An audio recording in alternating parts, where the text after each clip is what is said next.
যদি একটা জাদুর কাঠি পেতাম তাহলে আমাদের জীবনটা কত সুন্দর হতো। যা ইচ্ছে হতো তাই চাইতাম আর পেয়েও যেতাম।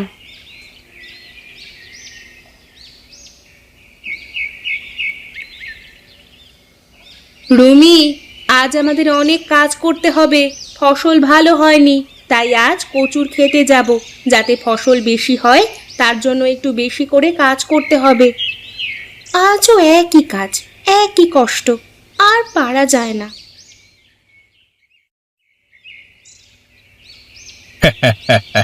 এবারেও তো তোমাদের এত কম ফসল, এভাবে তোমাদের চলবে কিভাবে? আগে কর্তাবাবু, সবকিছু তো আর আমাদের হাতে থাকে না। প্রাকৃতিক দুর্যোগ হলে কি আর কিছু করবার থাকে? তুমি আমায় শেখাচ্ছ? আমার কাছে তর্ক করছো তুমি? তুমি জানো আমি কে? আগে কর্তাবাবু, ক্ষমা করবেন, আমি আপনার সাথে মুখ লাগাইনি। আমি শুধু আপনাকে পরিস্থিতিটা বলতে চেয়েছিলাম। এই জমি আমি তোমাকে দিয়েছি, সময় মতো ফসল না দিলে জমি ফেরত নিতে বাধ্য হব। তাই বেশি করে পরিশ্রম করো, আমার ভাগের ফসল আমার চাই। এমনিতেই আগের বার কম ফসল দিয়েছিলে। আচ্ছা কর্তাবাবু, আমি এবারে পুরো চেষ্টা করব আপনাকে যথাযোগ্য ফসলের ভাগ দেওয়ার। হ্যাঁ, এবারে আমার ভাগের ফসল চাই, কথাটা মাথায় রেখো।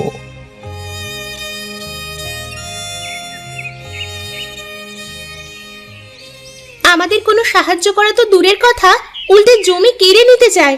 একে একদিন আমরা যোগ্য জবাব দেব, সেদিন আর কিচ্ছু বলতে পারবে না।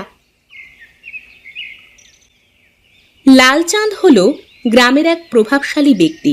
তার বিশাল সম্পত্তি, তার বাপ দাদারা ছিল জমিদার বংশের। সেই প্রভাব এখনো গ্রামে আছে। তাই লালচাঁদ গ্রামের সবার সাথেই এইভাবে খারাপ ব্যবহার করে আর অপমান করে। গ্রামবাসীরাও তার ব্যবহারে ক্রুদ্ধ হয়ে আছে, কিন্তু কিছু বলতে পারে না, কারণ তার কাছে টাকা পয়সা আছে। সে চাইলে অনেক কিছু করতে পারে।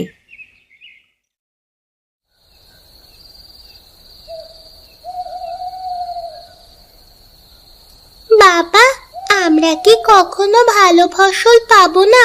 সবার খেতে তো কত ফসল হয়, কিন্তু আমাদের জমিতে হয় না কেন? রুহি, আমাদের জমিতেও একদিন খুব ভালো ফলন হবে।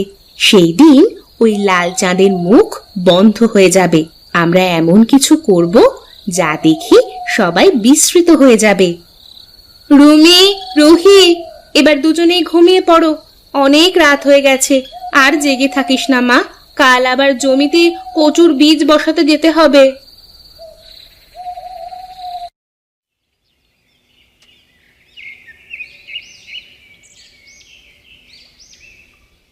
রুমি, বেশি টিপে টিপে মাটি চাপা দিবি না, আলগা করে চাপা দিবি, তবেই ভালো ফলন হবে। আচ্ছা বাবা, আমি আলগা করেই মাটি চাপা দিয়ে দেব।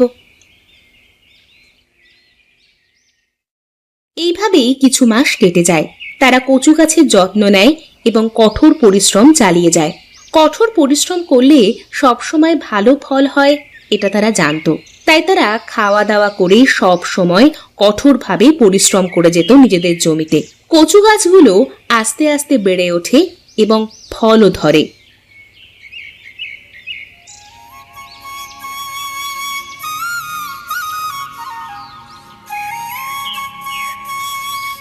এ কি নীল কচু? মা, বাবা, সবাই তাড়াতাড়ি এসো, দেখো কি কাণ্ড হয়েছে আমাদের কচুর ক্ষেতে।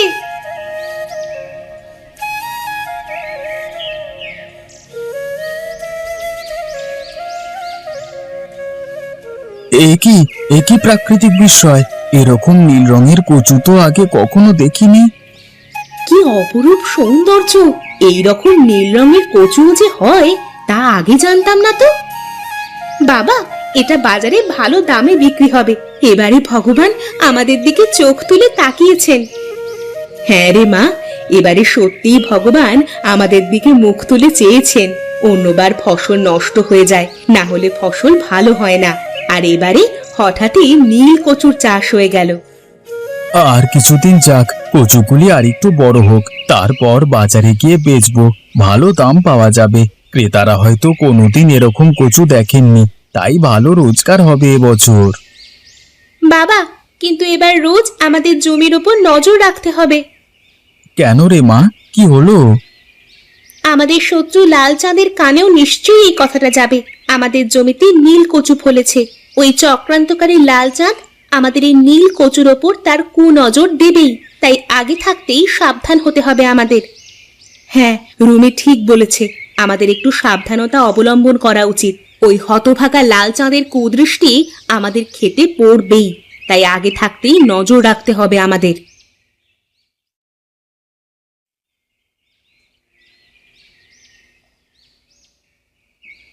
কর্তা বাবু, রুমির ক্ষেতের নীল কচু নিয়ে গ্রামে খুব আলোচনা হচ্ছে।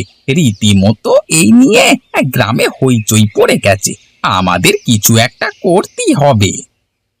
আমরাই সেই নীল কচু সংগ্রহ করব এবং তা বিদেশের বাজারে বিক্রি করে আমরা অনেক টাকা উপার্জন করে নেব। কিন্তু আমার মনে একটা খটকা রয়েই যাচ্ছে। এই নীলচে কচু রুমির বাবা মানে বাপি চাষ করলো কিভাবে?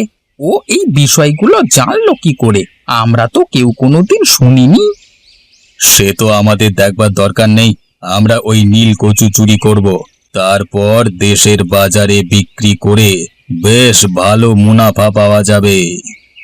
তাহলে চুরি করবার কিছু একটা পরিকল্পনা করুন। সবই যদি আমি করে নিলাম, তাহলে তুমি আছো কি করতে? আগে কর্তা বাবু, আমি? হ্যাঁ তুমি, কিছু একটা উপায় বলো আমাকে। তাহলে একটা লোককে ভাড়া করি, যে রাতে আমাদের কথা মতো কচু চুরি করে নিয়ে আসবে।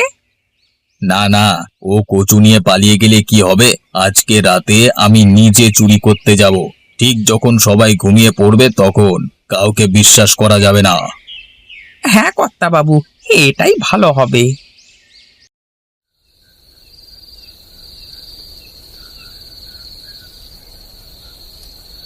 থামো! আমাদের নীল কচু কেন চুরি করছো? এগুলোতে একদম হাত দেবে না। তোমার তো সাহস কম নয় ছুকরি। এই জমি আমার, তাই নীল কচুগুলো আমার। তুমি বলবার কে হে? না, এটা আমাদের ক্ষেতের ফসল, আমাদের পরিশ্রমের ফসল। আমি তোমাকে কিছুতেই এটা নিতে দেব না। এই জমি আমি তোমাদেরকে দিয়েছিলাম, আর তোমরা আমার সাথে এরকম ব্যবহার করছো। তোমার জমি আমি কেড়ে নিলাম বাপি। আপনি নিজে চুরি করেছেন, আবার আমাকে বলছেন আমার জমিটা কেড়ে নেবেন? নির্লজ্জ বেহায়া, আপনার কোনো লজ্জাবোধ নেই? লজ্জাবোধ থাকলে এখনো এখানে দাঁড়িয়ে থাকতো না, আর আমাদের মুখের ওপর তর্ক করার সাহসও পেত না। গ্রামে চোর একটা। আমি মোটেও চুরি করিনি, এটা আমার জমি, তাই আমি আমার ভাগের ফসল নিচ্ছিলাম। এটাকে ভাগের ফসল নেওয়া বলে না, চুরি করাই বলে। এখন সকলে বাড়ি ফিরে চলো, কাল গ্রামের প্রধান বিচার করবে।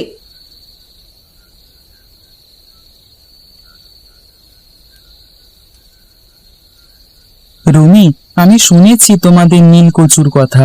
আমরা সবাই তোমার পাশে আছি। জয় তোমাদেরই হবে, ওই চক্রান্তকারী লাল চাঁদের নয়। হ্যাঁ, আজকে গ্রামের প্রধান বিচার করবেন। ওই চক্রান্তকারী লাল চাঁদের শাস্তি হবে। গ্রামের প্রত্যেকটা মানুষ তোমাদের পাশে আছে। এবারের জয় তোমাদের নিশ্চিত। লাল চাঁদের মন মানি চলবে না, চলবে না। লাল চাঁদের মন মানি চলবে না, চলবে না। তোমরা সবাই চুপ করো, এই জমি আমার। না, আমরা কেউ চুপ করব না। আমরা আর অত্যাচার সহ্য করব না। নীল কচু তোমার কোনো দিনই হবে না। ওরা পরিশ্রম করে ফসল ফলাবে আর তুমি নিয়ে চলে যাবে, এটা আর হতে দেব না আমরা। আমরা এর বিচার চাই। সব সময় তোমার এই অত্যাচার আমরা সহ্য করব না। তুমি জমি দিয়েছো তো কি হয়েছে? পরিশ্রম তো আমরা করেছি, তাই ফলও আমরা ভোগ করব, তুমি না। কথাটা মাথায় ঢুকিয়ে নাও। এরকম লোক গ্রামে থাকলে আর শত্রুর প্রয়োজন হয় না। রুমি এবং তার পরিবার নীল কচুর প্রকৃত মালিক। এই জমি যেহেতু আমি ওদেরকে দিয়েছি, তাহলে এই জমির ফসলও আমার হওয়া উচিত। তুমি জমি দিয়ে থাকলেও পরিশ্রমটা করেছে বাপি, রুমি এবং জননী, এই তিনজন মিলে। তুমি জমি দিয়েছো, তাই নীল কচুর কিছু অংশ তুমি পাবে, পুরোটা নয়। তাহলে আমি আমার জমি ওদের কাছ থেকে কেড়ে নেব। আমি আর ওদের এই জমিতে চাষ করতে দেব না। এরকম করবেন না কর্তাবাবু, আমরা তাহলে না খেতে পেয়ে মারা যাব। তুমি চুপ করো বাপি, আমি তোমাকে চাষ করবার জন্য জমি দেব, কিন্তু এই অবিচার আমি হতে দেব না। আমার দোষটা কোথায়? তোমার দোষ কোথায় নেই তুমি বলো আগে লালচাঁদ। কাউকে না বলে তার জিনিসে হাত দেওয়া একটি সব থেকে বড় অপরাধ হয়েছে তোমার। এটিকে রীতিমতো চুরি করা বলে। এটা তোমার প্রথম অপরাধ। চুরি করবার পরও তুমি গরিব দুঃখী বাপীদের ভয় দেখানোর চেষ্টা করেছো। এটা তোমার দ্বিতীয় অপরাধ। ভুল করেও তুমি তা অস্বীকার করেছো, এটা তোমার তৃতীয় অপরাধ। এই কারণে তোমাকে তোমার যথাযোগ্য শাস্তি পেতে হবে। লালচাঁদকে শাস্তি দেওয়া হোক, লালচাঁদকে শাস্তি দেওয়া হোক। ওই চক্রান্তকারী লালচাঁদ শাস্তি পাওয়ার যোগ্য। এরা সবাই মিলে আমাকে ফাঁসানোর চেষ্টা করছে, আমি কোনো দোষ করিনি। তুমি আর কত মিথ্যে কথা বলবে লালচাঁদ? তোমার কোনো কথা আর শোনা হবে না। তোমার আসল রূপ সবাই দেখে নিয়েছে। তোমাকে শাস্তি পেতেই হবে। আর শাস্তি হলো এটাই যে তোমাকে গ্রাম ছেড়ে চলে যেতে হবে। এরকম বলবেন না প্রধান মশাই, আমি কোথায় যাব? সেটা আমরা কেউ জানি না, কিন্তু তোমাকে চলে যেতে হবে, এটাই শেষ কথা। লালচাঁদ গ্রাম ছেড়ে চলে যায়। গ্রামের লোকেদের সাথে খারাপ ব্যবহার করায় যে তার এই রকম পরিণতি হবে তা সে স্বপ্নেও ভাবতে পারেনি। চুরি করতে গিয়ে ধরা পড়া সত্ত্বেও সে বারবার তর্ক করে গেছে, তাই গ্রামবাসীরা আরও রাগান্বিত হয়ে গিয়েছিল। গ্রাম প্রধানের কথা শুনে সে হেঁটে হেঁটে গ্রাম ছেড়ে বেরিয়ে যায়। আজ আমরা জয়ী হলাম আমাদের পরিশ্রম এবং সাহসের জন্য। আমাদের পরিশ্রম আজ সার্থক হলো। আজ আমাদের সাহসের জন্যই ওই লাল চাঁদেরও শাস্তি হলো।